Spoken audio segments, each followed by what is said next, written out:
Can I exchange a property into something that my relative own? Unfortunately, the Internal Revenue Service regulation do not permit a taxpayer to engage in a like-kind exchange into a property that is sold by a relative. While it is possible for an exchanger to sell a property to a related party, so you can sell it, but you cannot exchange into one that is owned by your relative. The related party becomes subject to a stipulated 2 years holding. While it is possible for an exchanger to sell a property to a related party, the related party becomes subject to a stipulated 2 years holding period per U.S. guidelines.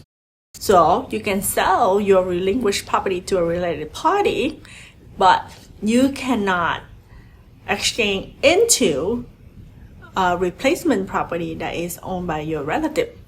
This restriction is in place to prevent potential abuse of like-kind exchange provisions, to ensure that the exchange transaction adheres to the intended purpose of promoting legitimate business investment, rather than facilitating immediate family transactions for tax advantages. However, there is an exception. If you have used a qualified intermediary, the transaction might qualify for 1031 exchange if the related party used the proceeds from your purchase to complete their own 1031 exchange, and you can prove that the transaction did not result in a tax evasion. How you can prove it? Talk to your tax professional. I don't know.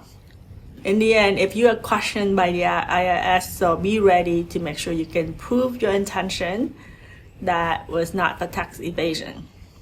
Note that selling a property to a related party and buying a like-kind replacement from an unrelated party is generally allowed.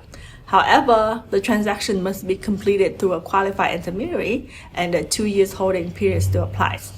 Therefore, when you consider a like-kind exchange involving somebody in your family, it is crucial to be mindful of these regulatory constraints and seek professional advice to navigate the intricacy of tax regulation.